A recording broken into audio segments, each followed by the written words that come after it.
Back. I'm coming back. Okay. Hello. Hello. Hey, everybody. This is John F. of They Might Be Giants. Just here to remind you that I'm going to be doing a radio interview in a minute. And my computer is going to be on Zoom. Whoa. Don't no peeking behind the curtain. Hey, everybody, hit those hearts and clovers so everybody knows that this thing is happening, and then we'll get underway. I'm doing a radio event. What is it called? I don't know. Launching meeting. Let's see if they're there. All right.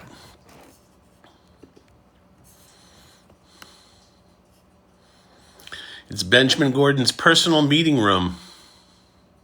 It's 5 o'clock.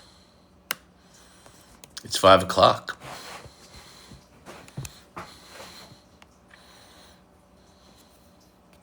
Recording in progress. Hey, Benjamin.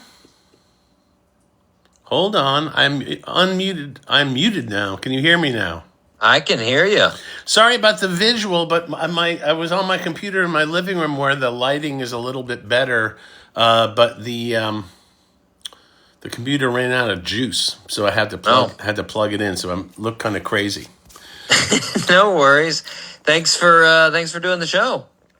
I'm happy to be here. I see you got. Oh, is that just a regular mic stand, or is that new? I've got this new kind of lamp. What do you call those lamps? Oh yeah, I forget what the Pixar, name is. like the Pixar logo, that Luxo lamp or whatever it was. Yeah. That thing, if you're in the business that we're in, which is wrestling with mic stands, so the mic is next to your face, I'm telling you, that thing it costs like $100 and something bucks.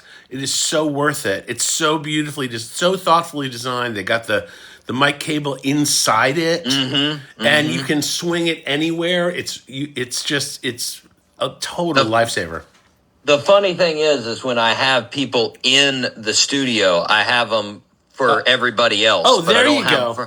I don't have them for myself, which makes no sense. Oh yeah, you got quite the studio there. I use just the regular boom mic, which is it's a little bit. The only problem is it gets real loose sometimes, and it'll fly on me there. But I don't know. But, I find like the main thing is I can't get it away from me fast enough when I need to. But so I've got a special request, which is it okay that I post this live on TikTok Live? Yeah. Okay. Because I'm already doing it, but I didn't want to. I didn't want to spring it on you. It's a very little consequence. Let's see how many people. We got 53 people watching this live. Hey, that's a pretty good crowd. So there we go. Please keep this clean.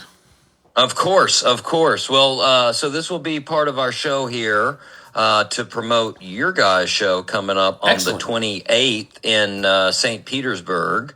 So it'll be edited into our live show. Excellent. So if there is anything that you want to switch around or change, just let me know. We can definitely do it. But otherwise, we'll go ahead and get started. I don't want to seem like a show business phony in front of all these TikTok people. They're gonna call me out. He has to change it. Hey, it happens sometimes. Sometimes you say some goofy things. I do at least. Believe me, I have a lifetime of regret. I would love to go back in time. I'd love to go back in time and interrupt John Linnell 1,000 times less than I have. But anyway, well, if you're ready to go, we'll go ahead and get started. I'm ready to go. All right. Welcome back to the show, everyone. We are very excited to be welcoming one half of the fantastic group, They Might Be Giants, who have been performing for over 40 years. They've won 40,000 years. 2,000 Grammys. All for heavy metal. All for their work in heavy metal. I feel like that's a little exaggerated, but I know there was at least two. They've got fans all over the world, and they will be in St. Petersburg, Florida, February 28th. Please welcome John F. John, how are you, sir? I'm doing great, Benjamin. We're playing at Janice Landing, where half the people listening's cousins lost their front tooth Absolutely. in the pit. Absolutely. In the pit. Well, now, I mean, starting off there, a little exaggeration on the time, but you and John have been going Well, for Benjamin, over 4 decades. it just sounds so wrong. You know, I mean, it's just like, what's the good part? What's the good part of being in a band for 40 years? And can they still, get out of their car just barely, just barely? No, but yeah, it's fun being in a band. Do you ever look at John and go, what? How is it 40 years? How did that happen? Well, it's been a pretty action-packed 40 years, I mean, it's been a lot to keep up with it. I guess the truth is like we weren't. It's all kind of unexpected, so it all seems like a manic episode. People will say like, what was your plan when you started? And it was like we didn't have any plan at all. It seemed. I've said this before, but I feel like They Might Be Giants has always been like among the most stoppable forces in entertainment. So I just we started really just for kicks, and it really clicked with people in a very organic way, and we just kind of kept with it. So would you say, sort of the secret of the longevity for you is a bit of the openness, a bit of the spontaneity to do sort of really anything you guys are feeling at the time? Yeah, we've definitely changed it up as we've gone along. When we first started, I'm trying to think of the actual rules we had when we first started, because we did have some. When we first started, we had a rule which was no solos, which is and since neither John or I are like fantastic. John's a pretty good improviser, but I'm a terrible improviser, and it was a pretty easy promise to keep to ourselves. But as we've taken on other musicians who are fantastic improvisers, we now do a show that has all sorts of near jam band levels of improvisation in it, and those are some of the highlights of the show. So you do try to be flexible. I think a lot of, I don't know, a musician's life is very strange, because things that you say no to very early on without ever thinking twice about it can kind of come back and haunt you later on. I really didn't. This is kind of an inside show business kind of thing to talk about. But when you get signed to a publishing deal, the publishing companies will give you like a huge advance. It's like a career kind of changing, house buying level of advance. And one of the things they do early on in that relationship is they kind of push you really hard. They want to recoup all the dough they put out to you by getting you placed in as many high-profile things as they can figure out. You suddenly become, even if you might not be a priority for them a year later, that quarter they're going to be like, let's try to offset this completely. Of course, we were just tadpoles, so we thought like, well, everybody's loving us so hard, and they're just going to love us even more later on. But we got offered up like soundtracks on a bunch of movies, we were so nervous about how it would be perceived or misunderstood. I was very upfront. Like, I've got to see a video of this movie. And one of the movies, it was for a movie called Citizen Band, starring Christian. I think it was Citizen Band, or maybe that's Weird Al Yankovic. It was starred Christian Slater and I forget the name of the movie. But anyway, it was one of those movies. It just was. It was where'd you go? You went away. Oh no! Did I cut out? Am I still here? You're still there, but my screen just went blank. Hold on a second. Let me just see. Oh no! Okay, no, you're back. You're back. Everything's okay. good. Okay. Oh, so anyway, it's good because I'll truncate my ridiculously long-winded story. So we got offered like a ton of dough to have a song placed in this Christian Slater movie. And I just was second guessing everything. Like, I just thought like, oh no, people think we're some kind of sellouts, blah, blah, blah. And we were like, no, we don't want our song in that movie.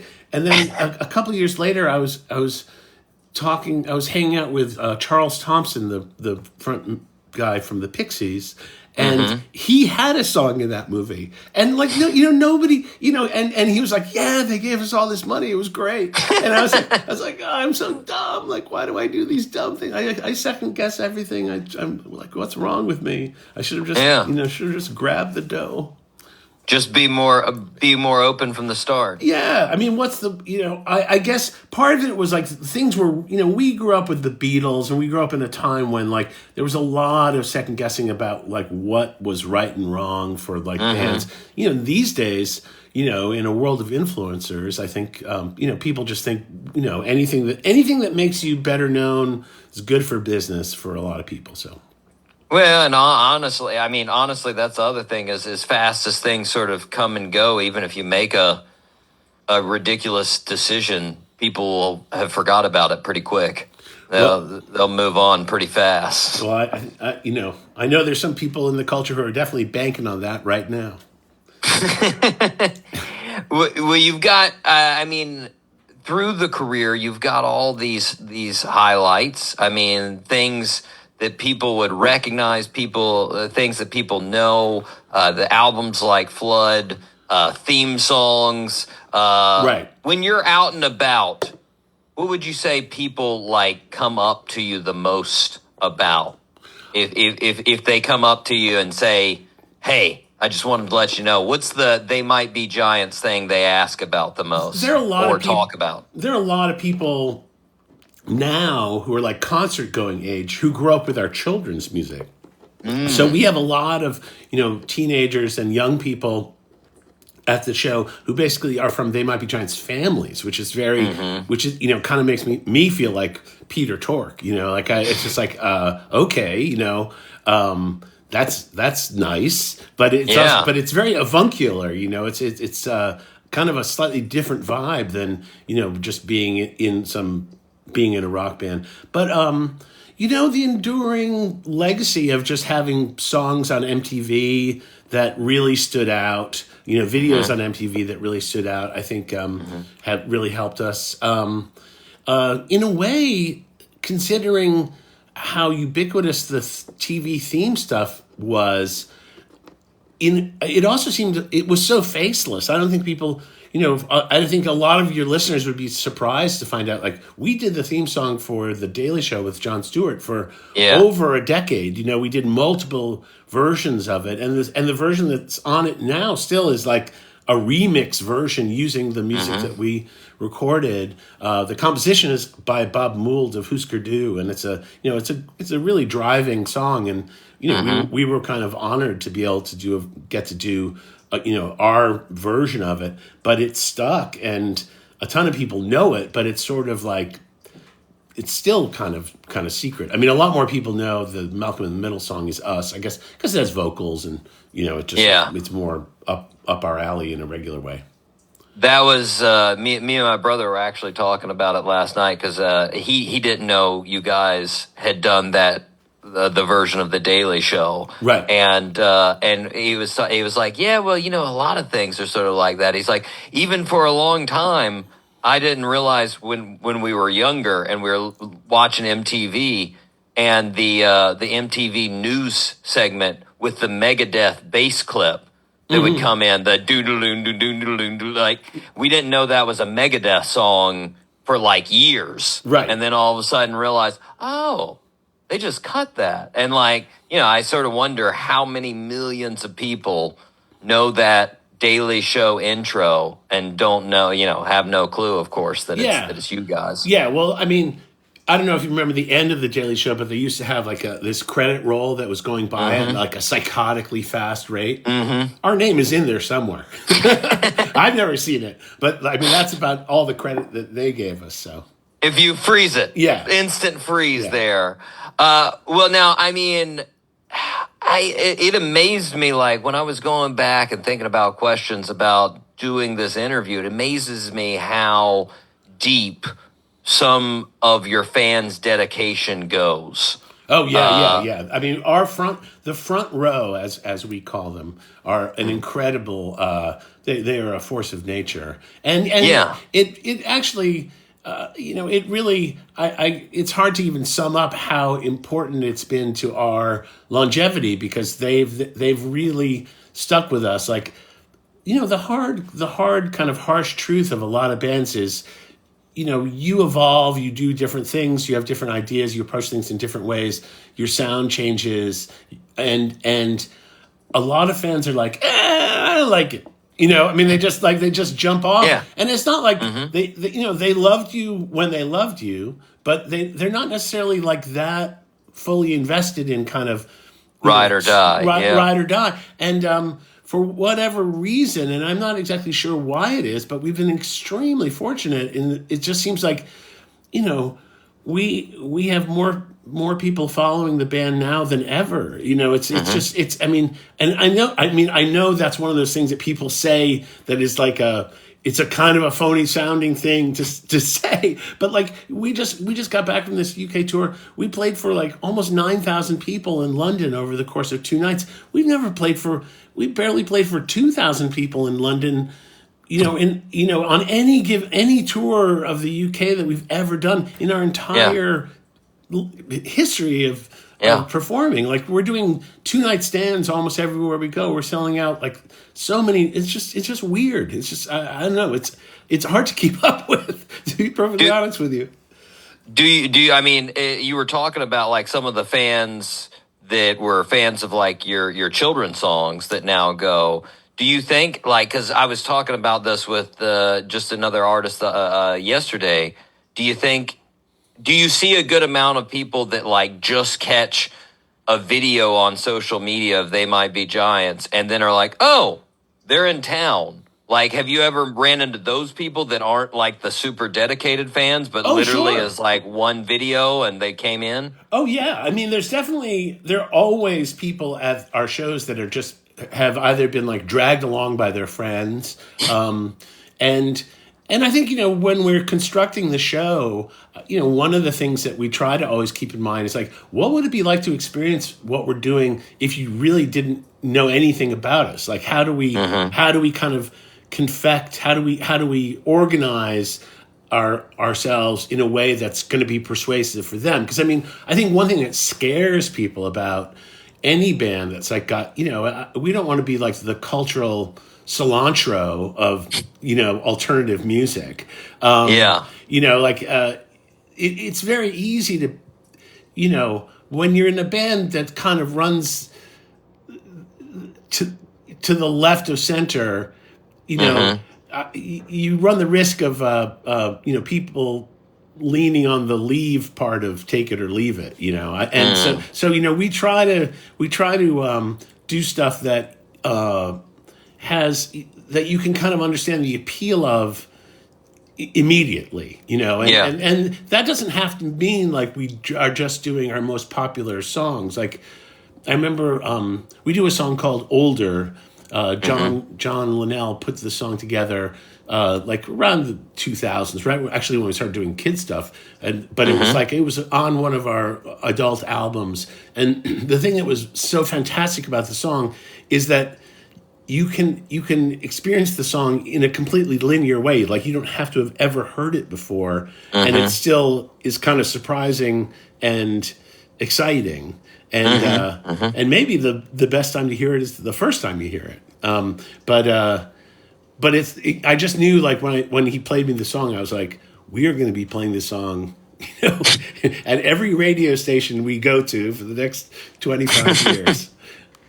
Well, I mean, I love asking that question, but do you have that? Because some artists think, when they write a song, they think you're like, oh, this one's going to be great. This one's going to be huge. Like, your bigger songs and the more successful, albums and whatnot that you've had, did you have a feeling with those as opposed to some of the others? Or I wish we had better.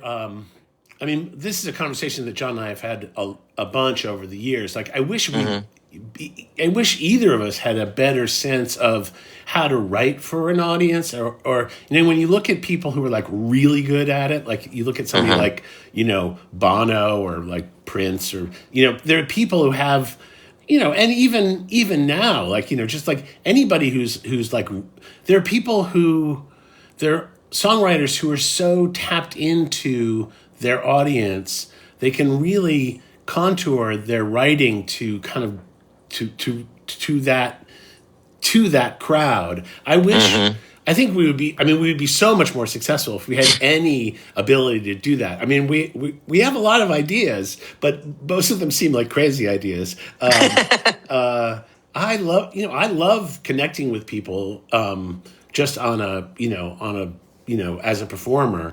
But it's definitely, it's not obvious to me, like, what's going to work and what's not going to work. Yeah. Well, I mean, you guys have, to a degree, you've always seemed to be ahead of the digital curve. Yeah, well, we've been early adopters in a lot of different formats, and it's funny how it's perceived, because sometimes people give us a lot more credit than I think we really deserve. We did a thing early on that kind of really set a tone, which was we had a phone machine in Brooklyn, in my apartment, where we changed the outgoing message every day with a different song, and that became advertised. At first, it was called Dial a Machine, and then it became Dial a Song, and that really kind of established us early on as this kind of innovative. Yeah, I mean, we weren't. For a lot of people, they just thought that was our project. We were kind of like a performance piece. Like there's this phone line that you can call and hear an unusual sounding song. They weren't necessarily even thinking, oh, it's a band, or they play live, or they make records, or whatever. And I think these days in the 21st century, we live in a world of branding where people think about how everything they do fits a style, and we also live in a world of the gift economy where people give away a lot of what they're doing as a way to kind of earn the fandom of their audience. And what's funny is that those ideas were a million miles away when we started. Multiple record companies that approached us early on were mortified at the idea of Dial a Song. They were like, you would think like people would be like, oh man, that's genius. Like this is gonna be so great for you because you've already got this established crowd. But they were like, no, that is terrible. It looks pathetic. It looks. What are you doing? Like you're giving away stuff that you want people to buy. Like you're out of your mind. And but of course, like they weren't thinking like what's the radio? Like you're playing songs on the radio, you're giving away music. It's like music is one of the most natural things to give away in the world. And we were just doing it for fun. I mean, to be perfectly candid, but it meant so much more back then. Because people were just so much more calculating about everything. Like we were really just thought like, well, if we do nothing else, at least we have some fighting chance of people actually hearing what we're doing, at least this way. Maybe it is kind of pathetic. And it wasn't like it worked right away. I mean, we started Dial a Song in like 1983, I guess. And we didn't even do an indie record till 86, really 87. So we were a local band for we just crawled out of New York City. Well, I mean, it eventually definitely kept on. People kept on asking for it back too. I mean, Oh yeah. No, people love the spirit of Dial a Song. I mean, I think they just find it, the spontaneity, the sort of lack of preciousness about it. Everything about it is winning. Well, now, I mean, on that technology tip, I've noticed on Instagram, I've noticed how you, every now and then, and I would like to speak for all the cat fans out there. Oh yeah, I appreciate your cat posts. People do like cat posts. I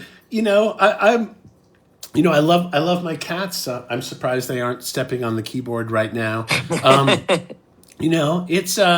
It's funny. It's like a world unto itself. And Yeah, I don't want to make too many assumptions. I'm also in a band with other people, and I don't know. Every time I put up anything related to my cats, I just think like, are they just thinking like, what is this guy doing? Hey, it gets, like you said, it gets a good response. It does. It's MC Fresh Step and password, right? Yep, password 1234. There we go. There we go. Now, are they upset when you leave for tour, or is it more like, make sure you feed me and I'm okay? MC Fresh Step is a very emotionally needy cat. So he really he needs a lot of loving. But my wife's here taking care of him, and they have a very special bond as well. So there you go. The tabbies are usually needier in my experience. They need a little bit more. Yeah. Well, gearing up. You've got 3 shows coming here in Florida. You got Orlando, St. Petersburg, Fort Lauderdale. These are the big show. Yeah. 8-piece band, 3 horns, 2 sets, and you no opener. So you're giving the people what they want. Was that for that particular reason, or were you just like, you know what, it might just be easier if we just crank it out all ourselves? It just makes it all better because we get to do a full-length show. People get an adult portion of where we're at. We can stretch out, and the show doesn't go into the middle of the night, which is on a practical level, sometimes we're driving really big distances from one place to another, and we actually need those hours to get to the next place, because our production days really go from sometimes 11 o'clock in the morning till 1 in the morning, even with an early show. But we're happy to be back at the in the Bermuda Triangle of Rock in Florida. That is, and all the shows are sold out except for St. Pete. So, but I have a special announcement to make, which is my mom is coming to the St. Pete show. So, so if you want to meet my mom, just keep an eye out. She'll be wearing a They Might Be Giants t-shirt and a They Might Be Giants hat. She's a big booster. Big fan. Yeah. Big fan. She loves this band. I real quick on that, as far as like the openers. Oh yeah.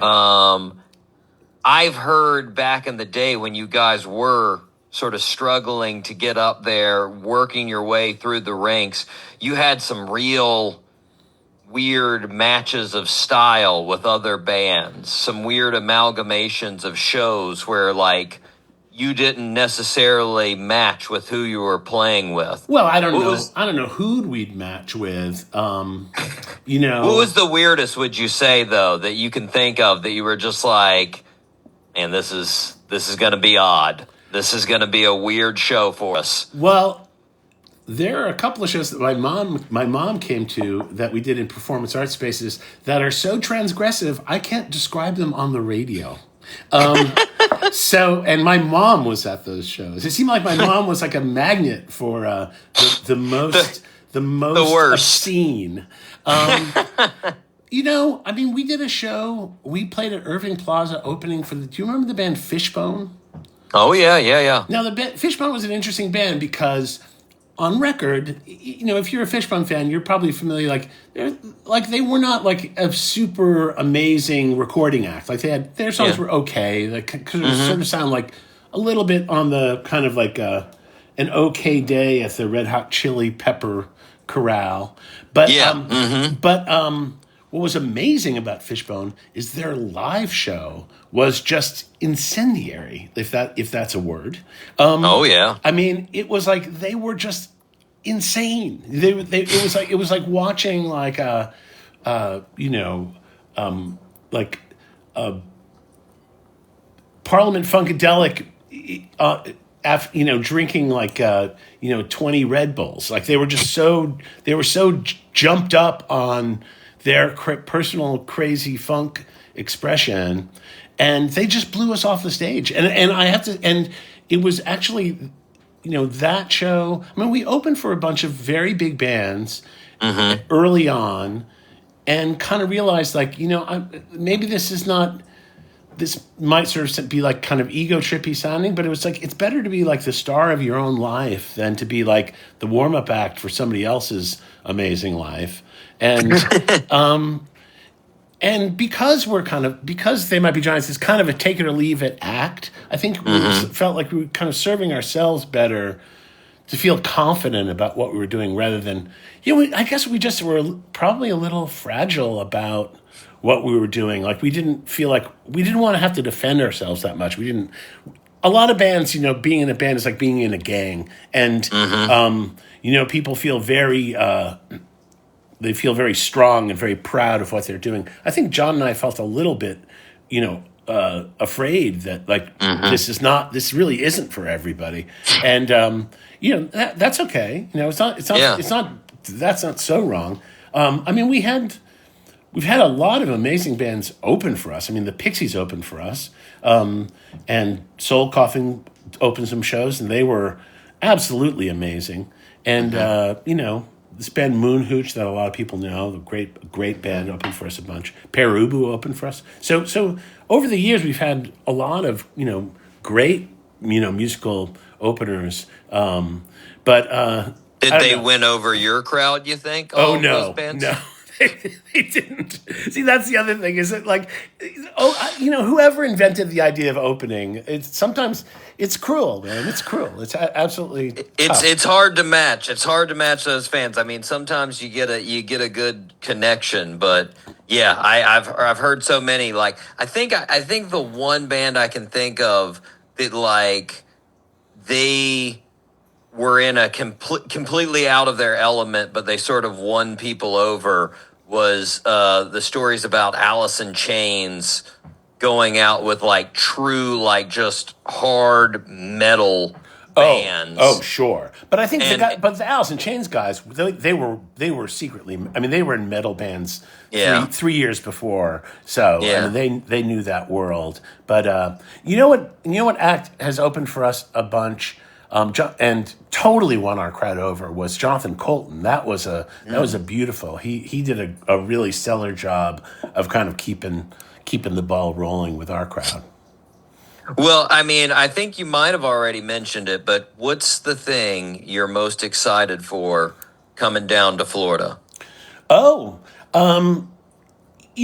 just gonna be fun to be back on the road. These are the first shows we've done since our East Coast run, and we're learning the song "Stuff Is Way" for this tour, which is became our breakout TikTok song.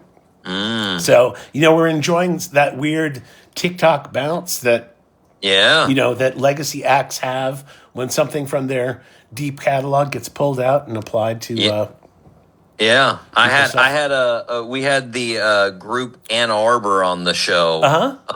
And they had a song that like it just ran on TikTok, and they, none of their band was anywhere close to TikTok, and so they were so confused. They went back to their Spotify numbers and they were like, "What? Oh yeah, why is this song all of a sudden going crazy? Like, what's happening here?" Oh yeah, the song "Stuff Is Way" is the second most popular song we've ever done on Spotify. So it's there are a lot of people who that's who. I mean, forget about doing the Daily Show theme. Like people are like, oh, they're that band that does the song "Stuff Is Way," and we don't even know how to play it. We've never played it live. It's an album track that we did like 15 years ago. It's it'll get there. We'll get there. But we're gonna put it on the blocks and get it in the show, and so that's something to look forward to. I was about to say we'll get to hear it, and your mom will get to hear it. And my mom will get to hear it. There we go. She knows all the words. Well, John, I don't want to take up any more of your time, but I want to thank you for coming on the show today. Oh, it's been a total blast. Yeah, listeners, make sure you check out the They Might Be Giants in St. Petersburg on February 28th. Right now, we're going to take a listen to Particle Man right here on the Doc G Show. All right. Hey, Benjamin, thank you so much for your time. I really appreciate it. Yeah, it was good stuff. Did the 50 folks stay with us on We're up to TikTok? We're up to 77. Oh my gosh, it's viral now. Yeah. It's blowing up. It's blowing up. Well, I will I'll send out all the links there, and I'm going to try to make it out to the show. Come on out. I'll see you there. All right. Cheers. See you, John. Adios. All right, my job here is done. Hey, everybody, hit the hearts button so more people will know when this is coming on next time. We need the hearts, we need the moons, we need the clovers. Now I'm going to go on all the social media sites where I said I'm going to be on the radio to say I'm no longer on the radio. How's everybody doing out there? Hey, Helena, Dane, Tuffy, Dane, tmbgofficial. That's right.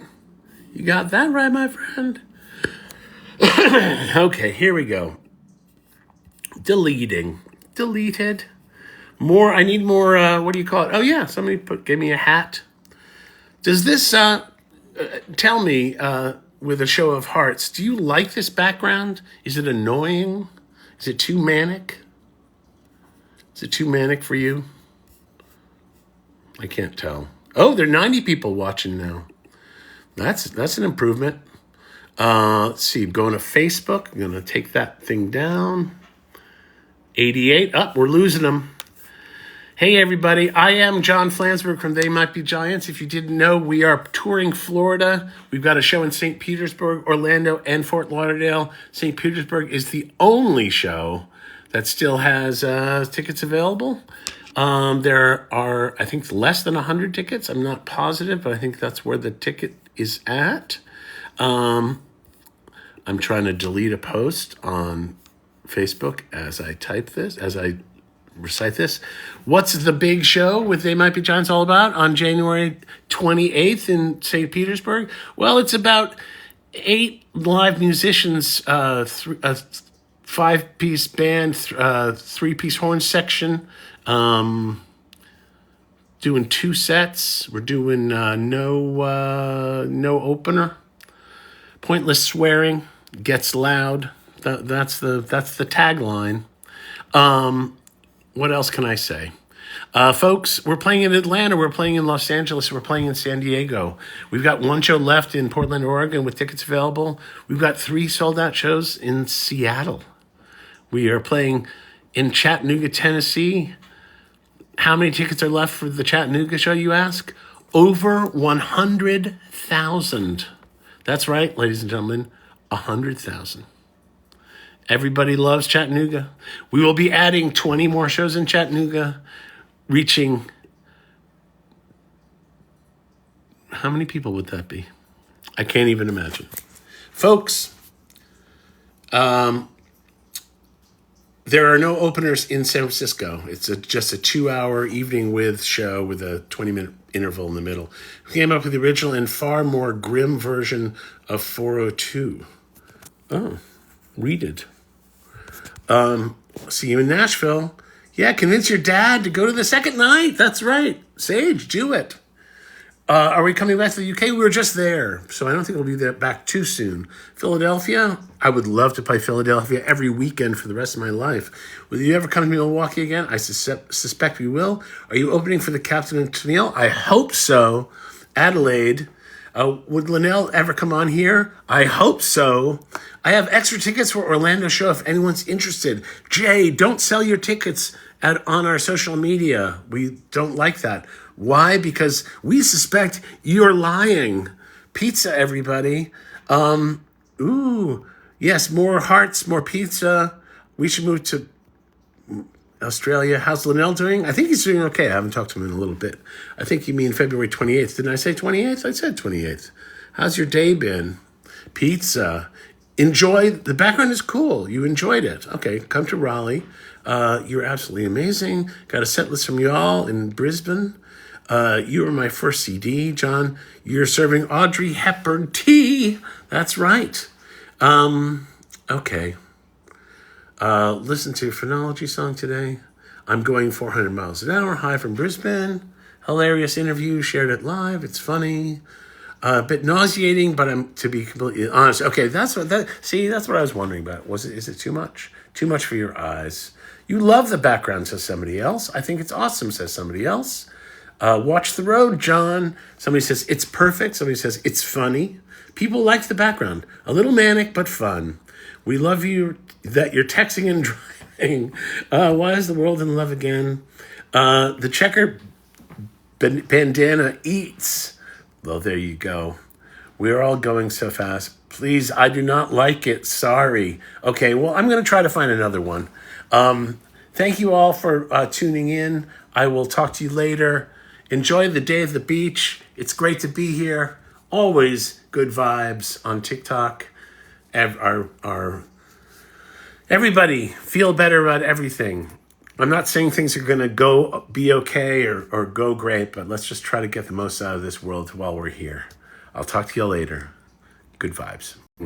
I'm not saying things are going to be okay or go great, but let's just try to get the most out of this world while we're here. I'll talk to you later. Good vibes. Or go great, but let's good vibes.